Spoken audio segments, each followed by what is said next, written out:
Good day. I'm Gilbert Florage and I'm giving you my insights about my favorite crop, which is sunflower. So what is sunflower?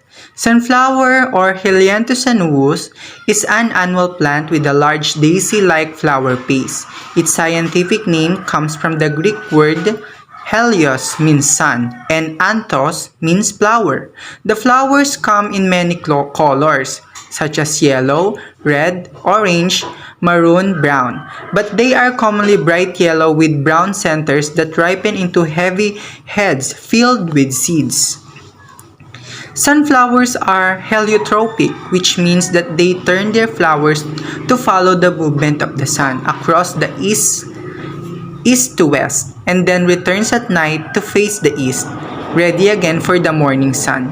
Heliotropism happens during the earlier stages before the flower grows heavy with seeds. There are tons of varieties of sunflowers available today, so there's bound to be one that fits our garden or in our farm. Choose between them. In producing sunflower, the first thing we need to take up in our mind is to choose the best planting site. Find a sunny spot. Sunflowers grow best in locations with direct sunlight, up to 8 to 9 hours per day. They require long, hot summers to flower well. Choose a location with well-draining soil. It shouldn't pool water after it rains. Sunflowers aren't picky, but the soil can't be too compact. They have long tap roots that need to stretch out in preparing a bed. Dig down 2 feet in depth and about 3 feet across. They're not too pushy when it to come to soil pH either. Sunflowers thrive in slightly acidic to somewhat alkaline soil, from pH of 6 to 7.5.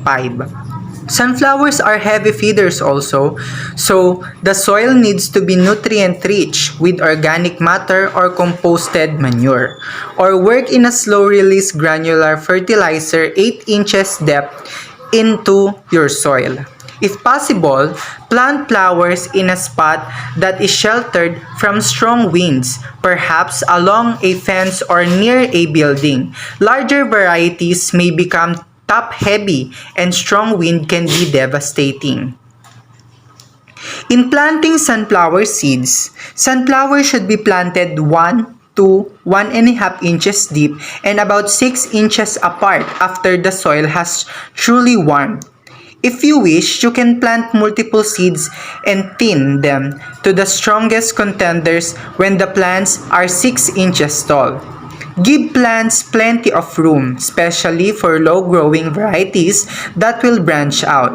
Make rows about 30 inches apart for every small varieties plant closer to them.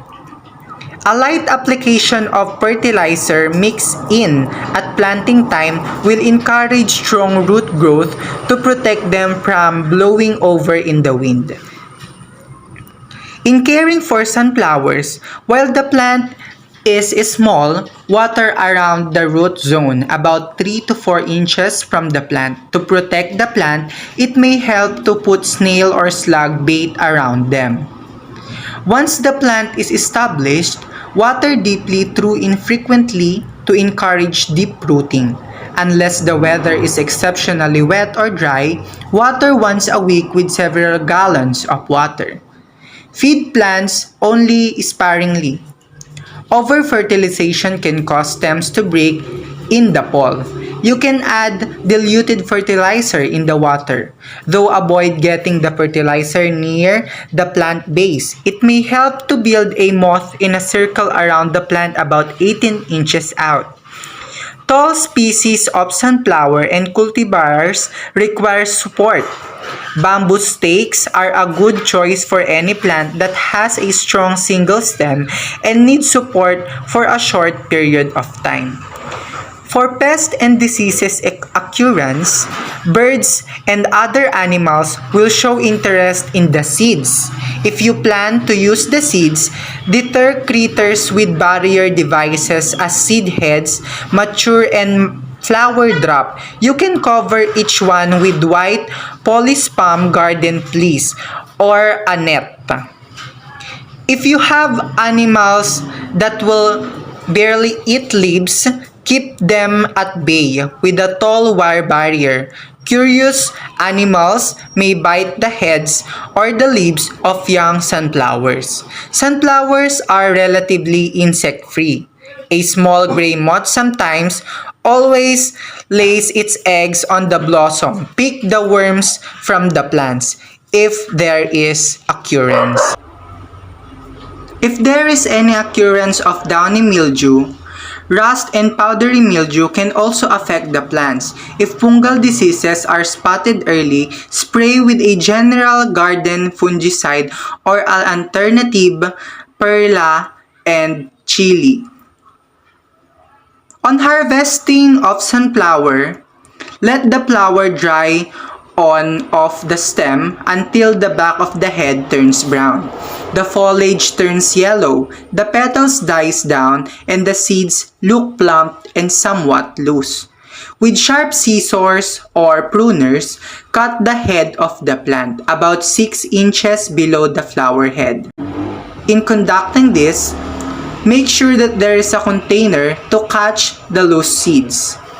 Lie the sunflower head on a flat, clean surface and grab a bowl to hold the seeds. To remove the seeds, simply rub your hand over the seeded area and pull them off the plant, or you can use a fork. Another way to remove them is to rub the head of the sunflower across an old washboard or something similar. Just grip the head and rub it across the board as if you were washing clothes. If you are going to harvest the seeds for roasting, you can cover the flowers with a light fabric such as cheesecloth and a rubber band to protect the heads from the birds. Alternatively, you can cut the flower head early and hang the head upside down until the seeds are dry. Hang indoors or in a place that's safe from birds and mice. Rinse sunflower seeds before laying out to dry for several hours or overnight. If you're saving seeds to replant, store them in an airtight container in a cool, dry place until you are ready to plant. But here, we are processing sunflower oil. The production of sunflower oil from sunflower seeds can be achieved by two main methods, called pressed and chemical extractions. The production of sunflower oil from sunflower seeds can be achieved by two main methods, called pressed and chemical extraction. Indeed, chemical extraction method is more popular in commercial side and it is utilize a sustainable commercial solvent such as hexane. Sunflower oil manufacture involves cleaning the seeds, grinding them, pressing, and extracting the crude oil from them, and further refining. Firstly, incoming oil seeds are passed over magnets to remove any trace of metal before being dehulled.